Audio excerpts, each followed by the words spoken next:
In this lecture, we'll show you how to debug a program in Python editor, that the Python editor that we are using, that is PyCharm. And not only that, how to write a program in PyCharm. Writing a program in a PyCharm, already we have seen that one. We'll see some more complex program using if, the, elif, or if then else. So let us start with a new program first.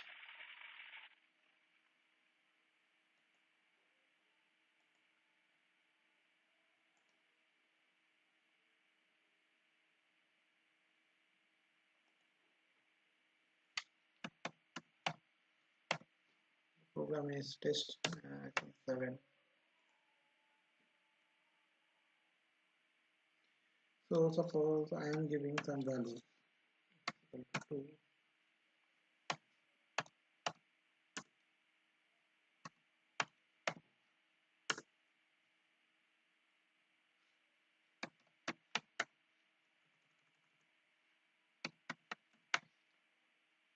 result equal to x plus y plus,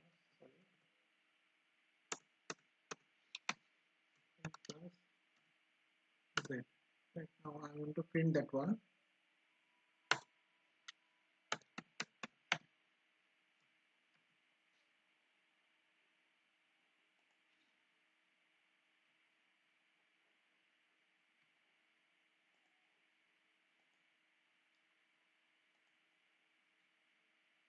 So I want to print result, right? So if I print result,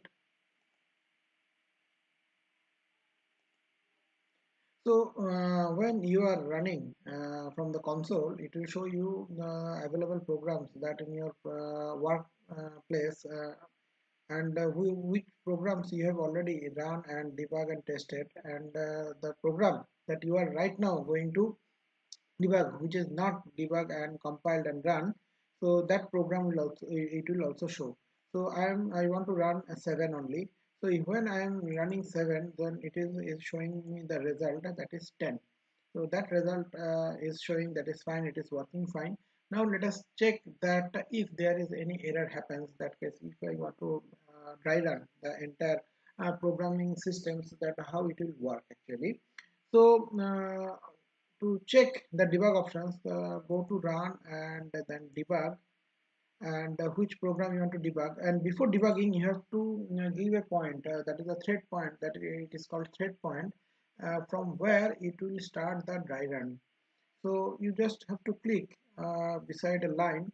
So I am clicking on that line, that is it will start from x equal to 2, and it will show one by one step that how it is running, and it will give you the and it is debugging. So from run, when I click debug, which program I have to run, that I have to mention that test 7. Now debug has started. Now debug has started. What are the modules I have created, and what are the executable files? Everything you can see from the debug options. And what are the help functions that it has called, so, and what are the modules that it is using, everything it will show you. Now my main purpose is to check and dry run that what are the values it is coming. So one by one steps, if I want to see that what I have to do, that I have to press F8.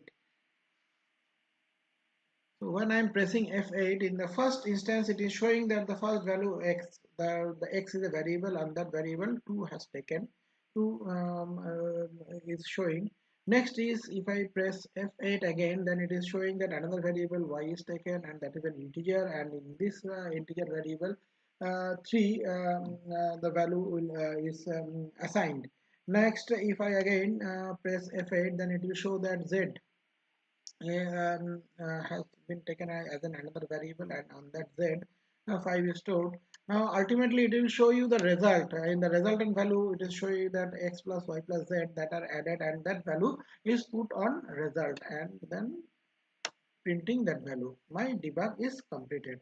So the entire debugging procedure it is showing. Now if you want to get out of this debug, then you have to go to the console again. So in this way you can debug a program, and for a large program it will be very much helpful that how the entire thing is getting executed. and it is very much helpful to find your error if there is any error is present in your program. Now let us going for some more depth, like giving the input from the system console itself. Till now what we have done, that we are taking some variables. Within these variables some fixed values are there, and those fixed values are added, and it is showing you the result. Now we will try to see that if the system is enabling me to give some value from the user point of view. So let us open another file and rename it.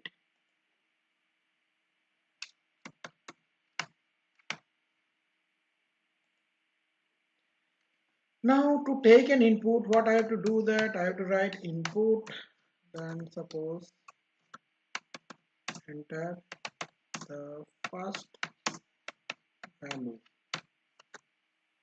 Now if the value is been entered, then where it I have to store it. So I have to declare another variable x. Suppose I am declaring one variable x, then I am declaring another variable y with input function. Within this input function I am declaring the value enter the second value. Now z equal to x plus y.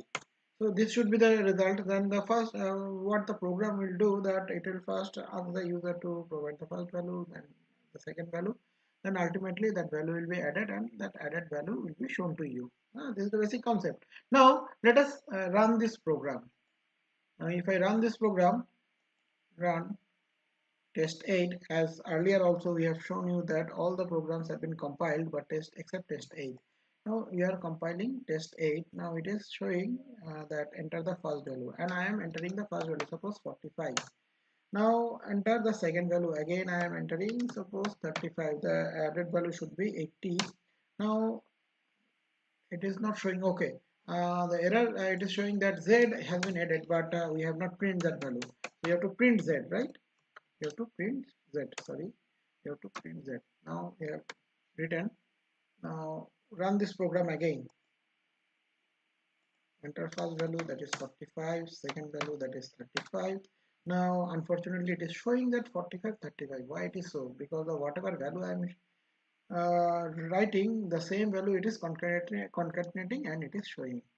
Because whatever value I am entering over here, it is taking it as a string. 45 is taken as a string, then 35 is taken as another string. Now if I want to add two strings, so similar, what it will do, that it will just concatenate it, and the same thing it is doing. Now we have to make the systems to recognize that this is not a string, this is an input. Now what we can do, that in this case we can do two processes. First, take another variable a, and what I have to do, that int x. That means x is now taking a string value, now convert it to integer. Similarly, take another variable b, it will convert to integer the y value. Y is taking as a string. Now x and string both y both has converted to an integer value, and that is stored in a and b, right? Now this a and b will be added and put it into z, a plus b. So if I do this, now if I print z, let us now run this program again and give the first value, suppose 45, second value is 35. Now it will show you the actual result 80. So this is one of the procedure, that if the value is taken as a string, then convert it to integer and then add this value and show it. Another way you can do it, that I am disabling this statement. Sorry, I am disabling this statement and this statement also. What I am doing, that here I am writing this integer. That means whatever value I am taking, I am converting directly to integer. Instead of taking some extra variable, I am converting the entire input into integer. So I have converted. Now a and b doesn't exist right now. Instead of this, let us write x and y. Now print z. Now let us see. My first value is 100. Second value is 150. Now my result is 250. So these are the two procedures how to enter the values. Now let us see what happens to the character itself. Let us take another window.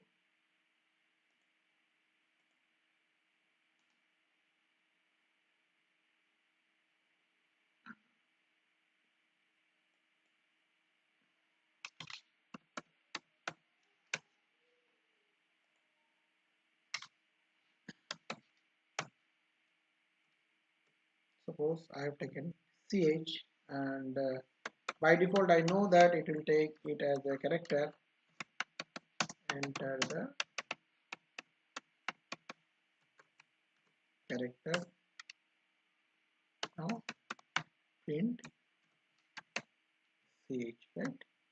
Now let us run this program.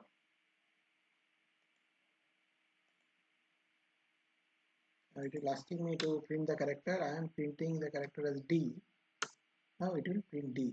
Now let us see whether it is taking string or not. Instead of character, if by mistake, if I write suppose Sajal, what will happen? Sorry.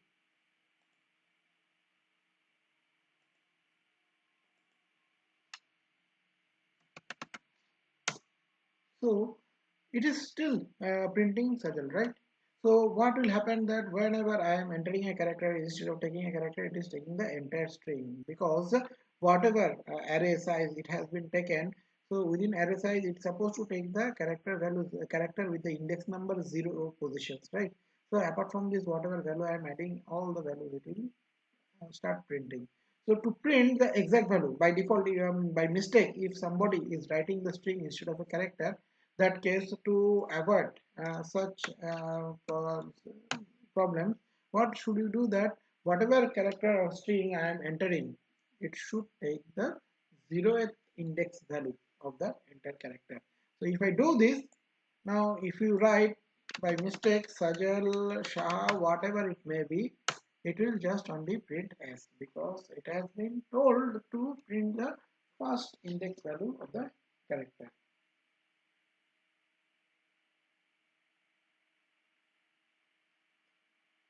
Now similarly, if I want to evaluate an expression, suppose I want to evaluate one expression, so what should I have, what I have to do? That suppose I am writing result equal to, in that case I have to write the entire expression eval.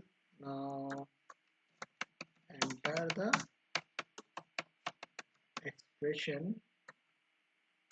Now print eval is a function which will print the whatever expression you have written, the entire evaluation it will print.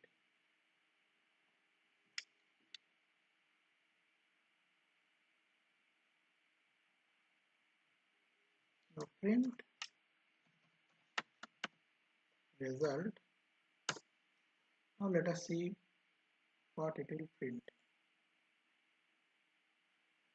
Sorry, I have to run this program again. It is test9, I suppose. Okay, test9. There is an error. Let us see that what error it is.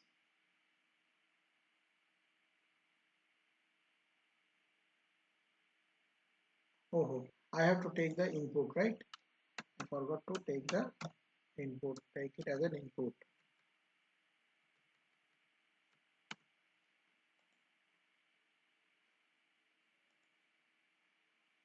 So I am writing on expression -9. What it should print? So it is printing 8 plus 10, 10 minus 9, exact value it is printing. So in this way you can take the values also, whatever input it is coming, you can print that value.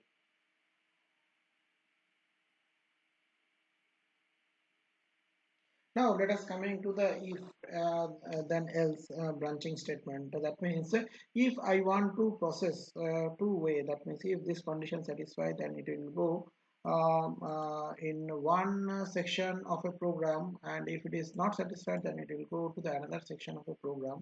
That is a condition conventional if then else statements whatever you use. So in this case also we can use this as if elif. Elif means else if or else. Now when we have to use else, when we have to use else if, and when we can use if, let us see that. By default, suppose I am considering one statement, simple statement, that if true. Now in this case what I have to do, that instead of a first bracket I have to give one colon over here. And the second thing is that whenever I am entering this one, it will take some indentation. So whatever indentation it is taking, you have to maintain that indentation throughout the program. Indentation means that within your indentation, whatever lines of statement you have written, that are the part of this if statement. Indentation is used to avoid the use of the first bracket. That means within the bracket how much statement should be there within your if loop. So if you make a statement out of the indentation, that means you have to start it from the beginning, so that the system will understand that this is not a part of your if loop and it will outside of your if loop. I am showing you. Suppose I am writing print if true, then I am okay. Now if I run this program, now it is showing that I am okay, because by default it is taking that the value is true. Okay. Now if I write false, that case it should not print that statement. It is not printing that statement. Okay. Now let us print that I am not okay. Okay. Now if I print this one, if I print this one, look at this. This statement is not printing. Why it is not printing? Because this print statement or whatever statement I have written, that is following four indentation, right? It is following four indentation, but I don't know. I may get confused that how many indentation it has used. Better to use one tab only. In this tab, how much indentation it is take, it is not. You don't have to bother about it. You have to keep the same indentation. So in the next line, I have kept the same indentation, means that both the statements are the part of this if statement. As this if statement is false, it is not printing anything. Now if I start the statement without any indentation, then what will happen, that it has come out of the if statement. Now as the first statement is not a part of my if statement, it will not print, but as it comes out of this if statement, then I am not okay is a part of the is a statement which is not a part of the if statement, it will print. Now if I run this program, now it will print that I am not okay. Now what will happen, I have not started from the zero indentation, I have started from one indentation only. Now if I run this program, it will show you error that this statement has indentation error. Unindent does not match any outer indentation.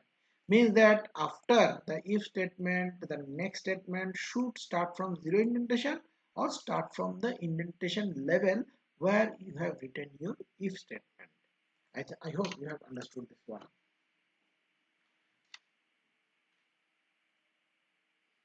Now let us start with some more program. Suppose write a program that to check that. Suppose write a program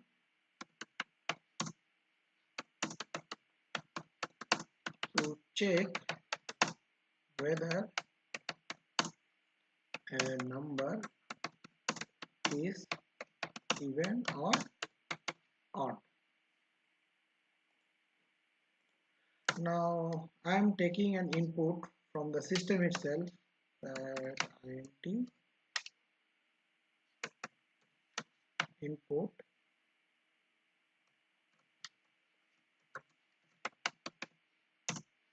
enter the number int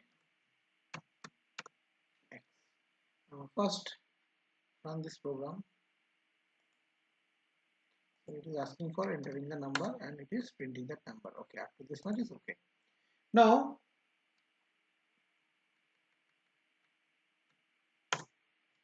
the logic, simple logic to find out whether the value is an if even or odd. What I am doing, that result equal to x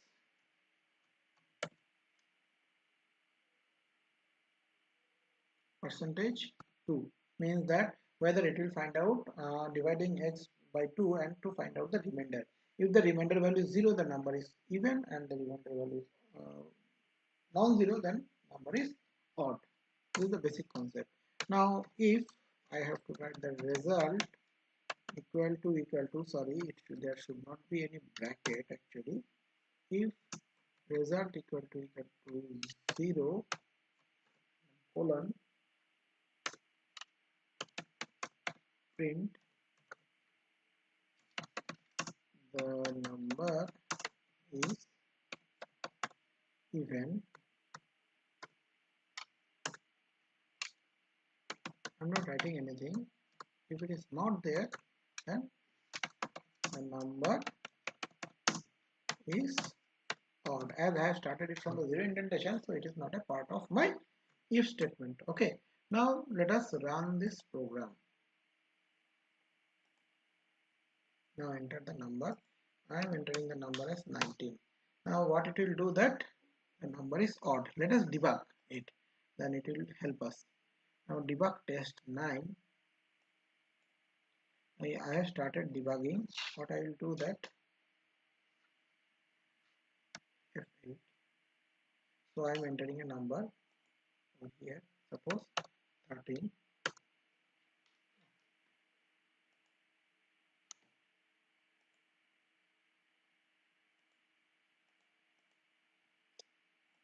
So we have to debug it from the beginning.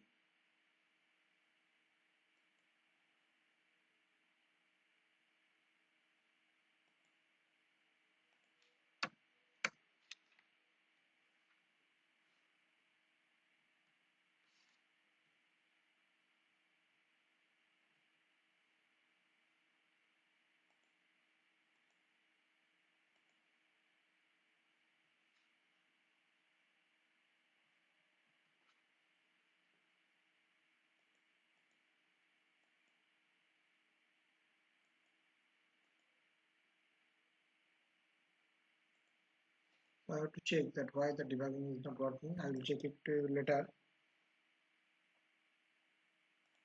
Now look at this. Now if I give the even number again, suppose I am giving even number.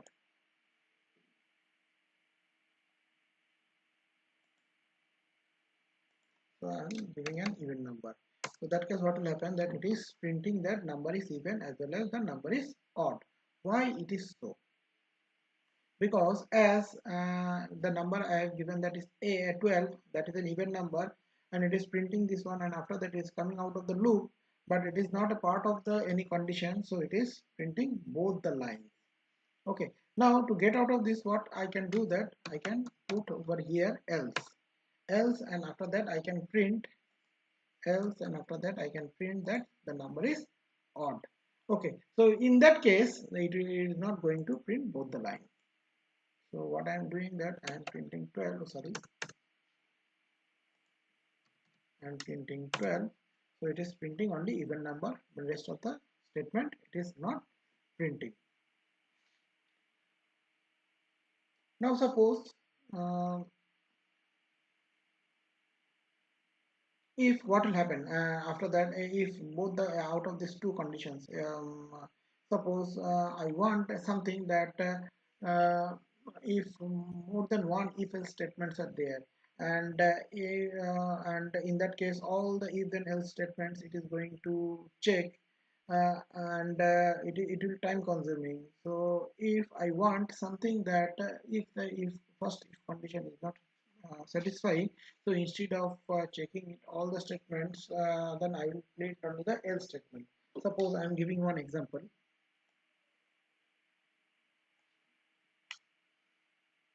that x equal to 1,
bracket should not be there.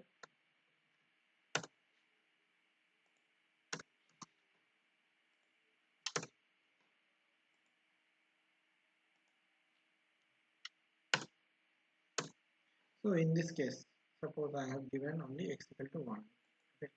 Now if I run, then it will print 1. If I give 2 over here, sorry, 2 over here, then it is going to print 2. Now if I print 21, if I want to print 21, then what will happen? That as it is not present in this statement, then it is not printing anything. But there should be some condition, right?